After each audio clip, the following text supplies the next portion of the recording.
Bíblia, no Evangelho de Marcos, no capítulo 2. Marcos, capítulo 2.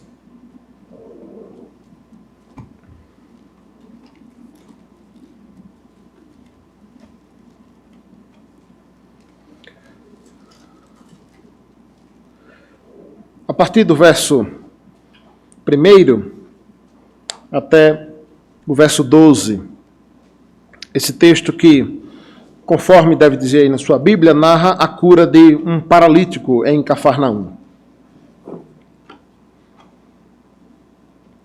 Vamos ler a palavra do Senhor. Diz assim: Dias depois, entrou Jesus de novo em Cafarnaum, e logo ocorreu que ele estava em casa. Muitos afluíram para ali, tantos que nem mesmo à porta eles achavam lugar, e anunciava-lhes a palavra. Alguns foram ter com ele, conduzindo um paralítico, levado por 4 homens. E não podendo aproximar-se dele por causa da multidão, descobriram o eirado no ponto correspondente a qual ele estava, e fazendo uma abertura, baixaram o leito em que jazia o doente. Vendo-lhes a fé, Jesus disse ao paralítico: Filho, os teus pecados estão perdoados. Mas alguns dos escribas estavam assentados ali e arrazoavam em seu coração: por que ele fala deste modo? Isso é blasfêmia. Quem pode perdoar pecados, senão um, que é Deus? E Jesus, percebendo-lhes logo por seu espírito que eles assim arrazoavam, disse-lhes: por que arrazoais sobre estas coisas em vosso coração? O que é mais difícil? Dizer ao paralítico: estão perdoados os teus pecados? Ou dizer: levanta-te, toma o teu leito e anda? Ora, para que saibais que o Filho do Homem tem sobre a terra autoridade para perdoar pecados, disse ao paralítico: eu te mando, levanta-te, toma o teu leito e vai para a tua casa. Então ele se levantou e no mesmo instante, tomando o leito, retirou-se à vista de todos, a ponto de se admirarem todos e darem glória a Deus, dizendo: jamais vimos coisa assim. Oremos mais uma vez. Senhor, louvado e engrandecido seja o nome do Senhor pela tua palavra, por histórias como estas, que não são contos, Deus, nem lendas, mas relato vivo e verdadeiro do testemunho deixado por escritores bíblicos, narrando a tua obra e a tua maravilha, narrando, Senhor, os teus feitos. Muito obrigado, porque isso é prova do Deus a quem nós servimos, e esta palavra, Deus, serve para o nosso consolo, para o nosso conforto, para a nossa edificação. Senhor, fala ao coração dos meus irmãos nesta hora, nesta noite, aqueles que estão aqui e aqueles que nos acompanham, Deus, pela internet, que a tua boa mão e o teu Espírito, Deus, nos conduza para a tua glória mesmo. Em nome de Jesus. Amém. Muito bem, irmãos. Então, estamos diante de uma famosa passagem onde Jesus, mais uma vez, realiza uma de suas curas, um de seus milagres. O contexto aqui, nós estamos bem no início do Evangelho de Marcos, né? E também bem no início do ministério do Senhor Jesus.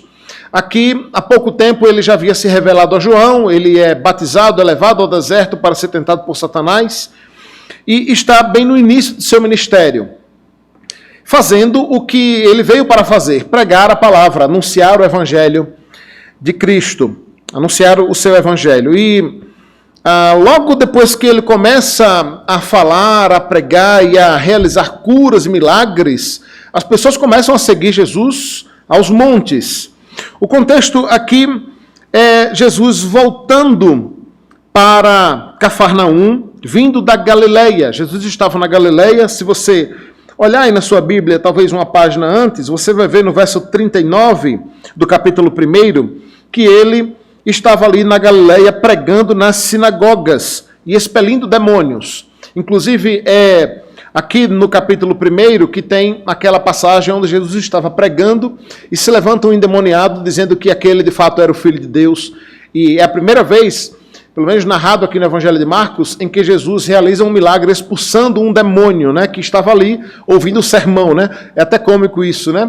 Satanás sentadinho lá quieto, ouvindo Cristo pregar, né? Isso até quebra um pouco esse estereótipo que muitas vezes nós vemos na TV, né? De que Satanás se manifesta com voz grossa, né? Com as mãos para trás, rangendo os dentes. Esse aqui não, estava lá ouvindo Jesus pregar a palavra, pregar a mensagem do Evangelho. Em um dado momento se manifesta, Jesus o repreende. Saindo desta sinagoga, ali da Galileia, diz o texto em Marcos capítulo 29, que eles foram então para a casa de Tiago e de João. Foram com Tiago e João para a casa de Simão, Pedro e de André. E é exatamente essa a casa que Jesus estava, né? A Escritura não narra de Jesus passando muito tempo ou estando em sua casa especificamente. Aqui, essa casa aqui, o primeiro versículo do capítulo 2 se refere, muito provavelmente, dizem os comentaristas, a casa de Pedro e de André em Cafarnaum. E diz o texto então que, diante desse contexto, Jesus saindo da Galileia, voltando para Cafarnaum, já se espalhando a fama de que este era um homem que realizava curas, que realizava milagres, que fazia coisas sobrenaturais, e para alguns até dizendo-se o Filho de Deus. Afinal de contas, Jesus não foi aceito por todos, né? Nem todos creram que de fato ele era o Messias, mas a sua fama enquanto alguém que realizava curas e milagres correu por toda a vizinhança. É tanto que diz o texto que muitos afluíram para ali, tantos que nem mesmo junto à porta eles achavam lugar, e Jesus aproveitava ali então para anunciar a palavra. O fato é que os vizinhos de Pedro e os moradores de Cafarnaum receberam então a notícia que Jesus tinha voltado para ali. Então, diz o texto que todos partiram para ali para casa para ouvir o Senhor Jesus. É interessante que os estudiosos mostram que, nesse período, ali na região da Palestina, as casas eram muito grandes e com cômodos muito grandes também. Estima-se que, nesse dia aqui específico, que Jesus estava pregando na casa de Pedro, havia cerca de 50 a 60 pessoas dentro da casa. Uma santa aglomeração, né? Coisa que nos dias atuais não daria para fazer, né? Mas imagine que uma casa que cabe ali 50 a 60 pessoas, trata-se de uma casa grande de fato, né? Todos ouvindo Jesus ali. É bem verdade que, diz o texto, dá uma ênfase, né, de que estava tão aglomerado e tão apertado ali que nem mesmo aquele paralítico que depois chega poderia entrar, né? Então, as pessoas estavam ali para ouvir o Senhor Jesus, ouvir o Evangelho. Quem possivelmente ali estava, irmãos? Gente de todo tipo, irmãos. Do mesmo jeito que acontece hoje nas nossas igrejas. Eu acho que você deve ter consciência que nem todo mundo que frequenta ou sai da sua casa no domingo para ir a uma igreja evangélica sai de casa com o único objetivo de ouvir a palavra de Deus. Nem todo mundo que faz parte de uma igreja evangélica está ali necessariamente para servir a Cristo. O próprio Senhor Jesus nos alertou quanto a isso, né? Existe gente com as mais variadas intenções. Ali estavam pessoas de fato sedentas por ouvir essa palavra, por ouvir essa mensagem. Gente que tinha se convertido a Cristo já por sua mensagem, ou pela promessa de que ele chegaria. Ali tinham pessoas apenas interessadas em ver o show. Muitos seguiam a Cristo por puro entretenimento, irmãos, porque estar ao lado de Cristo era ver o sobrenatural acontecer. É por isso que esses textos que narram milagres sempre concluem dizendo o quanto as pessoas ficavam perplexas, abismadas com aquilo que acabaram de ver. Seguir a Cristo, irmão, significava ver o seu vizinho que nunca falou e nunca ouviu passar a falar e ouvir.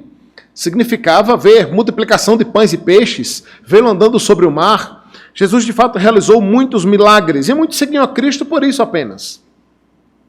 Outros seguiam a Cristo, e nós veremos isso aqui, com más intenções. E que em todo tempo, em todo momento, só estava ali para julgá-lo, para condená-lo negando a sua divindade, negando os seus milagres, atribuindo os seus milagres a deuses pagãos, a demônios. Nesse grupo estavam mais especificamente os escribas e fariseus. O fato é que o texto, de modo muito claro, mostra que depois que ele chega então, acompanhe comigo o verso 1, depois que ele chega então em Cafarnaum, as pessoas ficam sabendo disso e passam a estar ali com ele, vão ao seu encontro. E diz o texto que tinha tanta gente naquela casa, irmãos, que nem mesmo na porta tinha mais lugar. Nem na porta tinha um lugar. E o texto no verso 3 diz que alguns foram ter com ele, especificamente 4 homens, conduzindo um paralítico, diz o texto. Alguns foram ter com ele, conduzindo um paralítico levado por 4 homens. Um paralítico, um homem que não conseguia andar, é levado por seus amigos para ter esse encontro com Cristo. Quem era esse homem, irmãos? Ou quem eram estes 4 homens que levaram esse paralítico para encontrar com Cristo? Pouco importa. Você já parou para pensar e para observar que, da boa parte das narrativas que mostram os milagres sendo realizados pelo Senhor Jesus, em pouquíssimas vezes é revelado o nome ou a identidade de quem recebeu a bênção, de quem recebeu a cura, de quem recebeu o milagre? Já parou para perceber isso? É interessante, né? Porque no meio da cultura evangélica, em algumas igrejas, até nos dias de hoje, né? Existe como quase que parte do culto aquele momento onde o irmão vai lá para contar a bênção, né? Contar o testemunho dele. E é interessante porque muitas vezes isso, inclusive, acaba substituindo a palavra, né? O fato, irmãos, é que quando a gente olha para a Escritura, o foco não está naquele que recebeu a bênção, naquele que é abençoado, mas em Cristo. Nós não sabemos quem era esse homem, nem muito menos estes que passam a levá-lo para ter esse encontro com Cristo. O fato e o foco aqui é que se tratava de alguém que precisava de um milagre, de uma cura, de uma intervenção divina. Tratava-se de um homem que era paralítico, e não sabemos nem a origem mesmo dessa paralisia, né, disso que o impedia de andar, se tratava-se de uma lesão na coluna, ou de uma lesão na área específica do cérebro, responsável pela nossa coordenação motora. O fato é que aquele homem, de fato, não andava. Interessante, eu estava revisando esse texto, e alguns comentaristas consideram até a possibilidade de que este homem não falava diante de uma determinada doença que o impedia de se mobilizar e até de falar. E diz o texto, então, que 4 homens, muito provavelmente seus amigos, decidiram conduzir este paralítico a Jesus. Os doentes, irmãos, os enfermos de um modo geral, sempre que ouviam dizer que Jesus estava passando ali na sua vizinhança ou na sua cidade, corriam para encontrar o Senhor Jesus. Nós vemos a Bíblia narrando isso com paralíticos, com cegos, com coxos, com leprosos, estes escondidos, né, para não serem vistos na multidão. Mas esse homem estava impedido de se achegar a Cristo, né? É sempre bom, irmãos, para nós não cometermos o anacronismo, né? Não cometermos o erro de olharmos para o texto bíblico à luz da nossa realidade, né? Entendermos que se a vida de um paralítico é difícil nos nossos dias, em pleno século XXI, com toda a tecnologia, acessibilidade e um negócio básico que chama cadeira de rodas, imagine nesse período as dificuldades que um homem desse tinha de locomoção, por exemplo. A verdade, irmãos, é que boa parte dessas doenças narradas na Escritura, doenças quais Jesus cura, isso era basicamente uma carta de maldição na vida do indivíduo.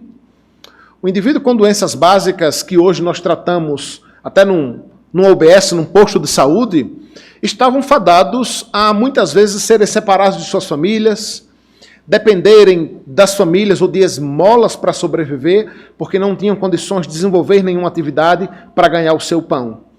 Assim era a vida desse homem, com certeza. E até mesmo impedido de ir ao encontro de Cristo, que muito provavelmente na casa de Pedro ali estava próximo a ele.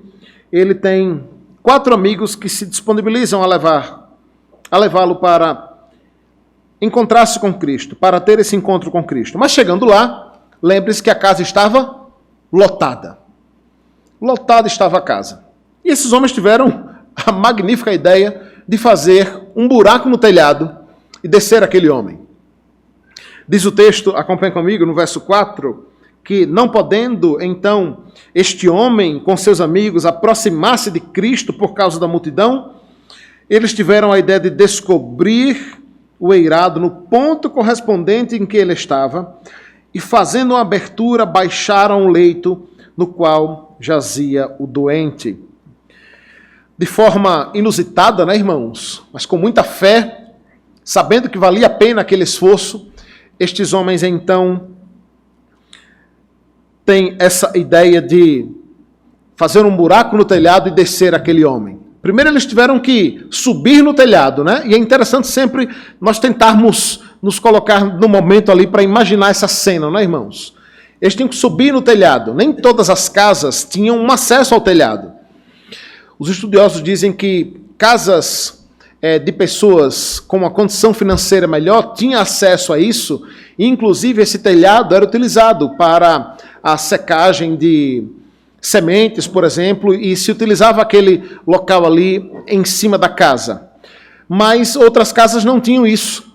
Se essa casa a qual Jesus estava não tinha esse acesso lateral, é muito provável que esses homens tiveram que ter esse acesso por uma casa vizinha, passar de um telhado para outra.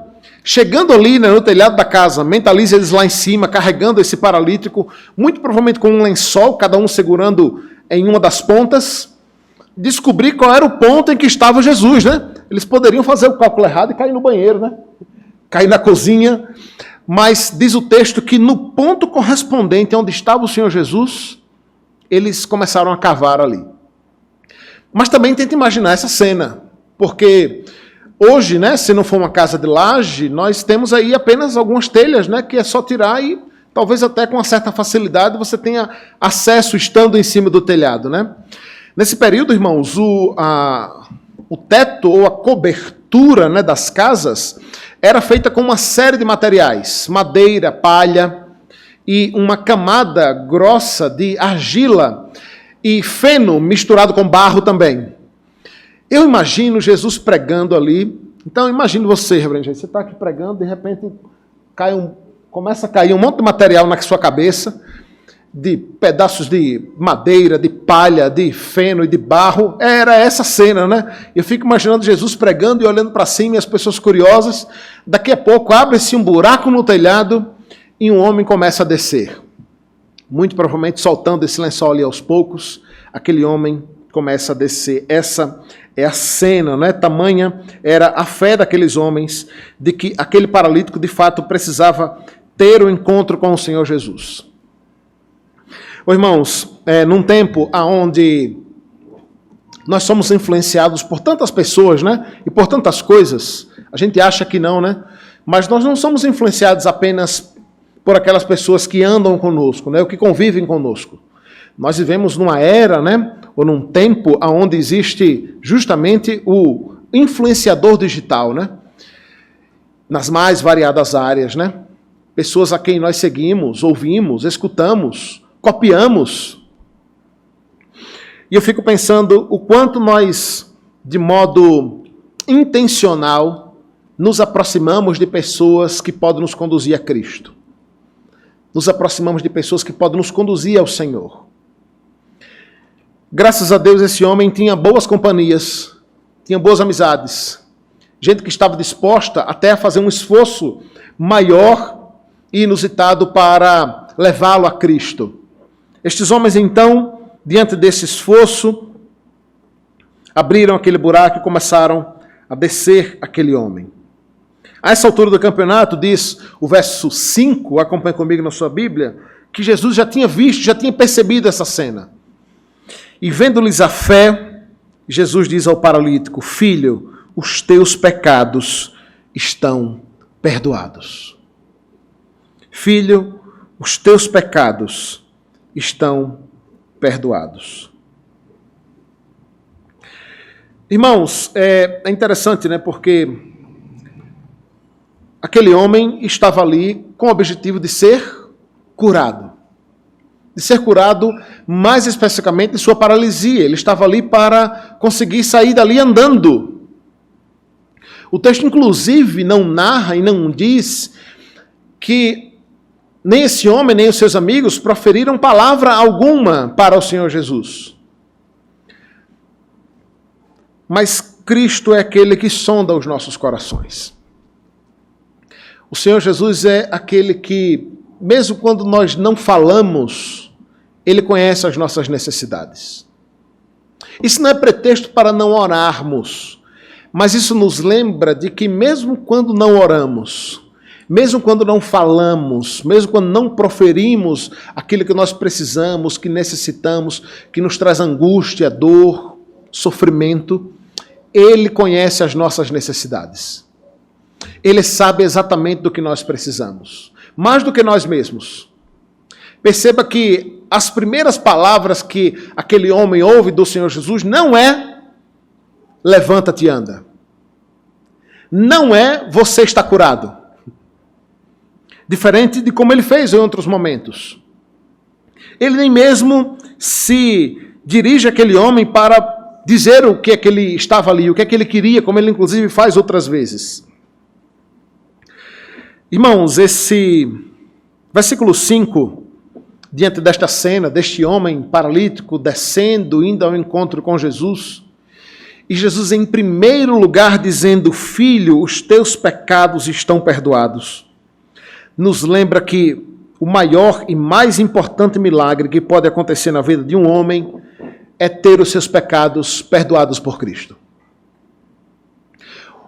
A maior bênção que eu e você recebemos um dia, a maior bênção que você pode receber um dia, caso não tenha recebido ainda, é ter um verdadeiro encontro com Cristo e ter os seus pecados perdoados. Não existe bênção maior do que esta.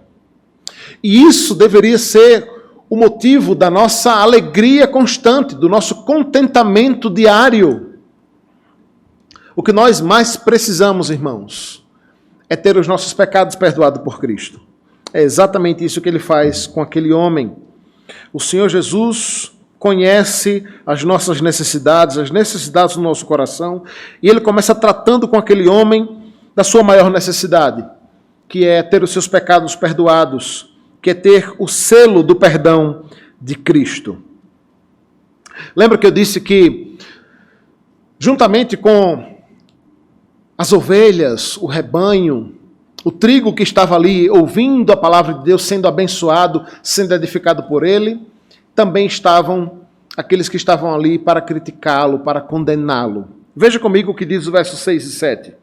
Que diante dessa cena, principalmente das palavras do Senhor Jesus, quando disse a este homem, os teus pecados estão perdoados, os escribas que estavam ali, assentados, ouvindo a mensagem e vendo aquela cena, arrazoavam em seu coração. Por que ele fala deste modo? Isso é blasfêmia. Quem pode perdoar pecado senão um que é Deus? Vejam, irmãos, percebam que os escribas não falaram isso aqui, não. Eles apenas estavam pensando. A gente faz muito isso, né? Às vezes está aqui o pastor falando, pregando, e às vezes até alguns irmãos balançam a cabeça assim, e a gente parte do princípio que está todo mundo prestando atenção no que a gente está aqui ouvindo, não é, pastor Rei? Mas às vezes a gente dá uma viajada na cabeça, sim ou não? A gente está ali olhando para o pregador, mas a gente fica assim pensando, eita rapaz, aí a mente viaja, vai para outro lugar, né? Fazemos questionamentos, mas o pregador não tem como saber disso. E graças a Deus que a gente não sabe, né? Louvado seja Deus que eu não sei o que se passa na cabeça de ninguém enquanto eu prego. Mas, olha, e aí eu fico imaginando, reverendo Jair, nós que somos pregadores, o quão difícil era para Jesus ser um pregador. Eu não queria, irmãos, o peso de saber o que as pessoas pensam enquanto eu prego, enquanto eu falo. Você consegue imaginar que Jesus sonda cada um dos corações enquanto ele pregava? Cada um. E enquanto ele pregava, enquanto ele falava, ele tinha que saber lidar e administrar com as críticas que ele ouvia, as murmurações, a falta de fé, de confiança, o descrédito. Enquanto ele pregava aqui, tinha gente lá criticando ele. Diz o texto que esse grupo especificamente, que eram os escribas, irmãos, vale salientar, vale lembrar, né, eram excelentes conhecedores da lei de Deus. Tanto da Torá, que já existia, né, os 5 primeiros livros da Bíblia, quanto das Escrituras de um modo geral. Isaías e tantos outros livros já estavam quase que completos, e eles eram excelentes conhecedores deles. Por quê? Porque eles eram os conhecidos também como copistas, né? Eles faziam cópias das Escrituras, escrevendo as Escrituras, fazendo outras cópias, e com isso se tornavam excelentes conhecedores da lei e da palavra de Deus. Mas esse grupo especificamente, ou boa parte deles, não reconheceram Cristo como o Senhor, como o Messias. Para eles, Jesus era apenas um grande rabino, um grande sacerdote, um grande homem de Deus, conhecedor também dessa palavra, por ser um judeu nato, criado ali por seus pais, mas não o Filho de Deus. Quem é ele para perdoar pecados? Quem ele pensa que é? Para dizer, os teus pecados estão perdoados. Quem ele pensa que é? Era isso que os escribas estavam arrazoando, né, considerando, conjecturando em seus corações. Por que ele fala desse modo? Isso é blasfêmia. Quem pode perdoar pecado, senão um que é Deus? Sabe que eles estavam certos até aqui, né? Eles estavam corretos. De fato, somente um podia perdoar pecados. E esse alguém era o próprio Deus. O grande erro deles foi não considerar que de fato aquele homem era o Filho de Deus, era o Messias esperado. E diz o texto, no verso 8, que Jesus, percebendo logo por seu espírito que assim eles arrazoavam, disse-lhes: por que arrazoais assim em vosso coração? Eu estava comentando com o reverendo Jair, que eu fico imaginando o susto que os escribas tiveram, né? Porque mentalize, você está pensando algo acerca de alguém, e esse alguém se levanta e diz: por que você está pensando isso aí de mim? No mínimo você toma um susto, né? Perceba que, a essa altura do campeonato, o paralítico, né, já estava lá no chão, já tinha tido seus pecados perdoados, mas ainda estava lá precisando da cura. As pessoas já não estavam mais ouvindo o Senhor Jesus pregar, porque agora, nesse momento, depois que ele teve a sua pregação interrompida e disse àquele homem: os teus pecados estão perdoados, agora ele se volta especificamente para os escribas que estavam lá quietinhos, ouvindo a palavra, não falaram nada. Ele se volta para estes e diz: por que vocês estão fazendo esses questionamentos no coração de vocês? E imagina os escribas olhando para o lado assim: será que ele está falando comigo?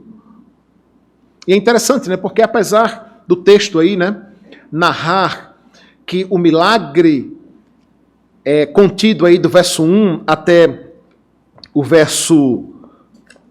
do verso 1 até o verso 12, o milagre narrado aí é a cura de um paralítico. Mas Jesus acaba de realizar um milagre aqui, né?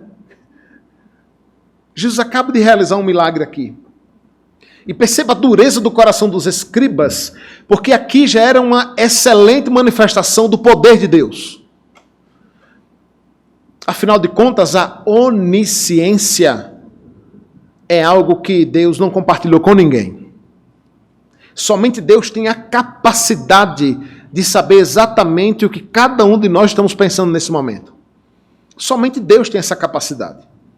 Qualquer outro que tente fazer isso é charlatanismo, é o espírito demoníaco de adivinhação que Paulo expulsou daquela mulher, mas nada se compara a esse que sonda os nossos corações e sabe exatamente o que se passa nas nossas mentes.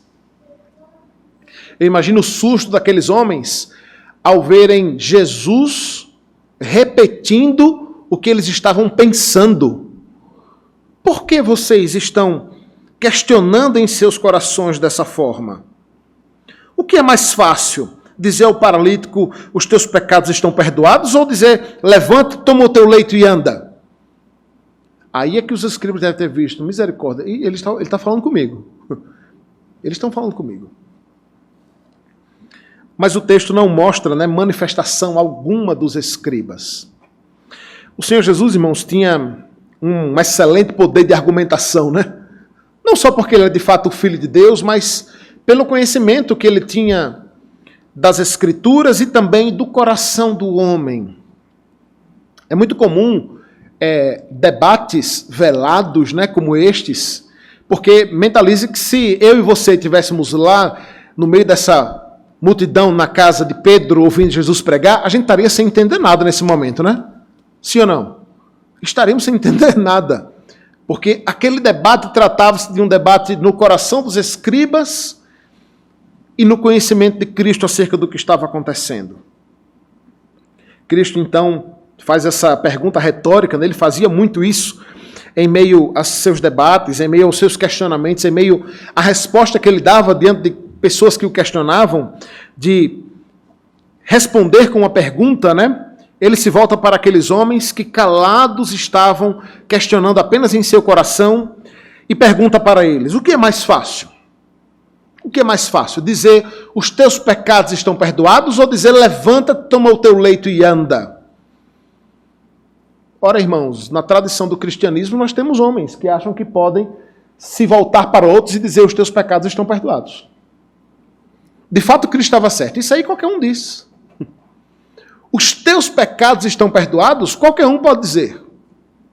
Um charlatão poderia dizer isso. Um falso profeta poderia dizer isso. Um falso Cristo poderia dizer isso. Agora dizer, levanta-te, toma o teu leito e vai para a tua casa, é preciso mais que palavras para isso. É preciso mais que apenas palavras para isso. E é interessante, né? Porque eu volto a dizer, apesar do foco aí do tema central posto pela SBB na nossa escritura, parece mais que, depois de ler algumas vezes esse texto, a impressão que eu tenho é que o paralítico aqui é apenas um coadjuvante nessa história, né? Ele queria demonstrar o seu poder e especificamente exortar os incrédulos, representado aqui pelos escribas. Diz o texto que,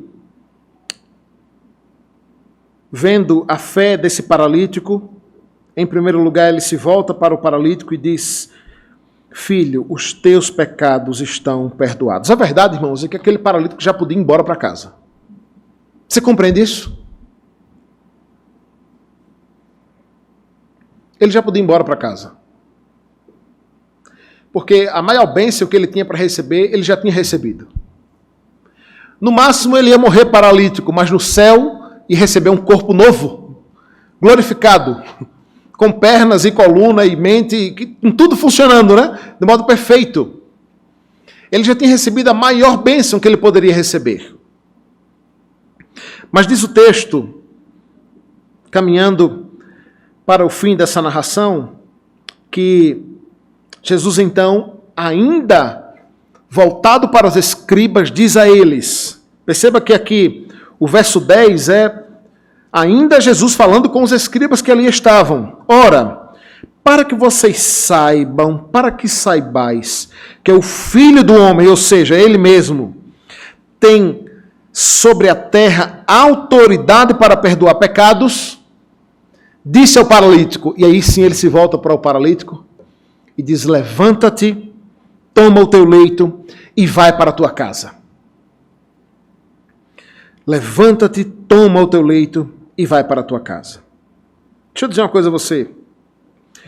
O principal objetivo dos milagres narrados na Escritura, sobretudo as dezenas que nós vemos no Novo Testamento, mais especificamente nos Evangelhos, sempre tiveram um único e principal objetivo: glorificar a Deus. Você percebe que, de modo muito claro e nítido, nós vemos aqui Jesus dizendo que ia curar aquele homem. O objetivo principal de curar aquele paralítico era para mostrar a todos que estavam naquela casa, e principalmente aos escribas que questionavam a sua divindade, que de fato ele era o Filho de Deus. O Filho de Deus. A ideia, irmãos, é que se o milagre, a cura, a ação sobrenatural de Cristo na vida de alguém não glorifica a Deus, se aquilo não vai redundar em glória ao nome de Cristo, não tem sentido algum. Não tem sentido algum, porque o objetivo é sempre a glória de Deus. Ele então se volta para aquele homem e ordena com a autoridade que vem dele mesmo, para que aquele homem levante-se, tome o seu leito e andasse. E diz o texto no verso 10, que ele fez isso para que de fato eles soubessem que ele era o Filho de Deus, que tem autoridade para perdoar pecados.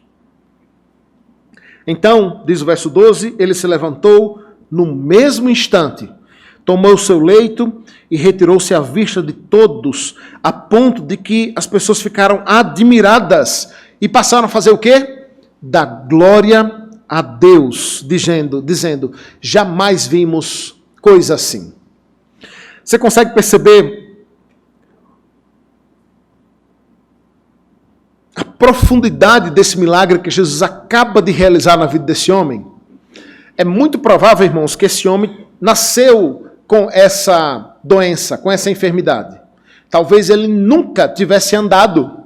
E a gente sabe, né? Eu não sei se já aconteceu de você quebrar uma perna, por exemplo, e passar um tempo com ela mobilizada. Quando você tira o gesso, quando você tira aquela mobilização, você já sai andando, correndo, normalmente, depois de passar 1, 2, 3 meses com aquilo? Não, né? A gente precisa ir para fisioterapia, sim ou não? Fisioterapia, para reaprender a andar, né? Eu estava pensando na complexidade que é um milagre como esse realizado pelo Senhor Jesus. Porque se a lesão daquele homem era na coluna, foi lá que ele executou a cura. Se a lesão daquele homem era no cérebro, foi lá que ele executou a cura. Mas ele não só curou aquele homem, como aquele homem já sai dali andando, de modo perfeito, tendo recebido uma bênção dobrada, né? Ele tem os seus pecados perdoados, tem a sua salvação garantida por Cristo, mas Cristo não apenas cura a sua alma, o seu espírito, mas também cura a sua enfermidade. E diz o texto que no mesmo instante que ele ouve essa ordem direta do Senhor Jesus, ele se levanta, toma o seu leito e sai andando à vista de todos, e todos passaram a glorificar a Deus, dizendo, jamais vimos coisa assim. Irmãos, um texto tão rico como esse traz muitos ensinamentos para nós, coisas às quais nós devemos olhar aqui e aplicar às nossas vidas, trazer para o nosso dia a dia. E eu quero concluir trazendo algumas dessas aplicações para a vida dos irmãos. Eu creio, irmãos, que uma mensagem muito clara que esse texto nos mostra é o quanto nós precisamos ser instrumentos de Deus na vida de outras pessoas para conduzir pessoas a Cristo. Irmãos, nós vivemos num tempo onde as pessoas estão carentes e sedentas de esperança. A pandemia e esse tempo difícil que nós vivemos só revelou isso de modo mais nítido, de modo mais claro. Mas as pessoas andam carentes de esperança, de alegria, de vida. Mas elas não podem chegar a Cristo. Elas não conseguem sozinhas. Elas são como esse paralítico, que precisam ser conduzidas.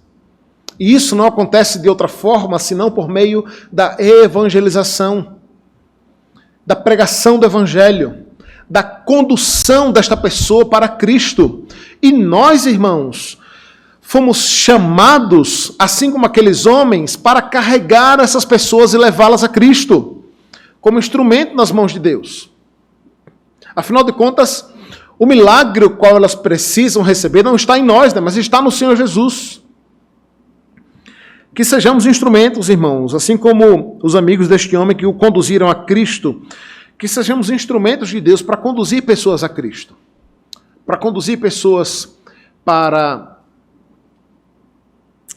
essa salvação que vem do Evangelho do Senhor. Em segundo lugar, essa passagem nos lembra que somente Deus é a fonte de milagres e Ele continua sendo esse Deus do impossível. De vez em quando, sobretudo irmãos nossos de igrejas mais pentecostalizadas ou mais pentecostais, digamos assim, chegam para me perguntar se nós, de igrejas tradicionais, igrejas reformadas, se nós cremos em milagres. E eu costumo dizer, olha rapaz, misericórdia, no dia que um crente de qualquer igreja que seja, que diz servir a Cristo, seguir a Deus, não crer que Ele é o Deus que pode realizar milagres, olha, é melhor abandonar a Bíblia e a igreja e rever os conceitos, né? Nós continuamos crendo, irmãos, que esse Deus, que apenas com o poder da sua palavra, de modo sobrenatural e miraculoso, e do nada curou esse homem, esse é o mesmo Deus a quem nós servimos. É por isso que quando nós adoecemos, nós oramos. E oramos com fé de que Ele pode fazer, que Ele pode curar. Esse é o mesmo Deus. E nós precisamos continuar crendo que esse é o mesmo Deus que continua agindo pelo poder e autoridade da sua palavra. A nós cabe pedir. Por isso, talvez, diante de algumas dificuldades, lutas, curas a qual você necessita, você olha para os lados e acha que isso é impossível, né? Impossível. Continue orando, continue clamando, continue buscando ao Senhor e crendo que Ele pode fazer. E se for a sua vontade, Ele fará no seu tempo. Esse é o mesmo Deus. Esse texto também nos ensina, irmãos, o quanto nós precisamos estar preparados para sofrer a oposição daqueles que se levantam contra o Evangelho e a pregação do Evangelho. Veja, Jesus estava anunciando a mensagem de salvação, curando, perdoando pecados. E os inimigos se levantaram contra ele. Às vezes, pessoas que se convertem, recentemente, comentam assim, pastor, mas olha, parece que enquanto eu não era crente, a coisa era mais fácil. Depois que eu me converti, pastor, foi tanto problema, mas olha, tanta dificuldade, tanta luta. E eu costumo dizer, rapaz, é porque você tinha bem mais antes, você só não sabia, era cego e não conseguia enxergar, a lama de problemas que você se encontrava, que agora você consegue ver, os seus olhos se abriram. E de fato, irmãos, seguir a Cristo muitas vezes implica em lutas, dificuldades, tribulações, nós precisamos estar preparados para isso. Esse texto também nos lembra, irmãos, que a maior bênção que nós podemos receber da parte de Deus, nós já recebemos e recebemos diariamente, que é o perdão pelos nossos pecados. Esse milagre um dia aconteceu na minha e na sua vida. O Senhor Jesus se voltou para nós e disse, filho, os teus pecados estão perdoados. E é nessa maior bênção, irmãos, que nós devemos nos apegar diariamente. Sabe por quê? Porque pode ser que Ele não queira curar-nos da nossa paralisia. E se nós não enxergarmos essa bênção diariamente a qual Ele nos deu, nós acabamos caindo num ciclo de murmuração, de desconfiança e de descontentamento em Deus. A maior bênção que nós poderíamos receber, nós já recebemos e recebemos diariamente quando as misericórdias de Deus se renovam sobre nós e sobre as nossas vidas. Por fim, irmãos, esse texto também nos lembra que Cristo é aquele que conhece os nossos corações, conhece as nossas dificuldades. E eu gosto sempre de lembrar que Ele conhece, sonda os nossos corações. Não olhe para isso com temor, sabendo que Ele conhece as suas más intenções, os seus maus pensamentos, Sim, Ele conhece, mas Ele também conhece a sua dor, a sua dificuldade, as suas tribulações. Saiba que você não está sozinho nisso, Por mais que você não compartilhe com outras pessoas, não compartilhe com alguém, Cristo é aquele que sonda os nossos corações, conhece as nossas intenções e intercede por nós, peleja por nós. A ideia, irmãos, é que tudo isso redunde na glória de Deus. Essa história é concluída mostrando que as pessoas que estavam ali ficaram admiradas. E olha que aquelas que ali estavam, diferente de nós, só tiveram conhecimento da metade da história, Elas só ficaram admiradas pelo fato de Jesus ter dito àquele homem, levanta-te, toma o teu leito e vai para a tua casa. Jesus já tinha realizado outros milagres naquele momento. tudo isso para a glória de Deus. Que Ele mesmo aplique a sua palavra aos nossos corações, irmãos. O meu desejo é que essa igreja seja esse instrumento do Senhor para trazer pessoas a Cristo, para que Cristo de fato possa realizar a sua obra, perdoar pecados e manifestar a sua graça na vida daqueles que precisam conhecê-lo. Que sejamos instrumentos de Deus para isso, para conduzir as pessoas dessa cidade em tempos tão difíceis que nós vivemos ao Senhor Jesus e ao Evangelho que se encontra em sua palavra. Vamos orar mais uma vez. Ó Deus, nós louvamos e bendizemos o Senhor pela tua palavra e rogamos que o Senhor aplique em nossos corações. Muito obrigado, Deus, porque um dia nós ouvimos isso que o Senhor disse a esse homem paralítico: os teus pecados estão perdoados. Louvado seja o teu nome, porque esse é, de fato, o maior milagre que um homem pode receber. Louvamos o teu nome, Deus, porque o Senhor tem nos usado como instrumentos do Senhor, assim como os amigos desse paralítico que o conduziram ao Senhor. O Senhor tem usado essa igreja, estes irmãos, para conduzirem pessoas a Cristo. Ó Deus, que haja conversão no nosso meio, que haja salvação no nosso meio, e que nós sejamos instrumentos do Senhor para isso, para a tua glória mesmo. Derrama da tua graça sobre essa igreja, sobre a vida destes irmãos. Nós louvamos o Senhor, porque por 58 anos o Senhor tem conduzido e sustentado essa igreja, Deus. Em nome de Jesus. Amém.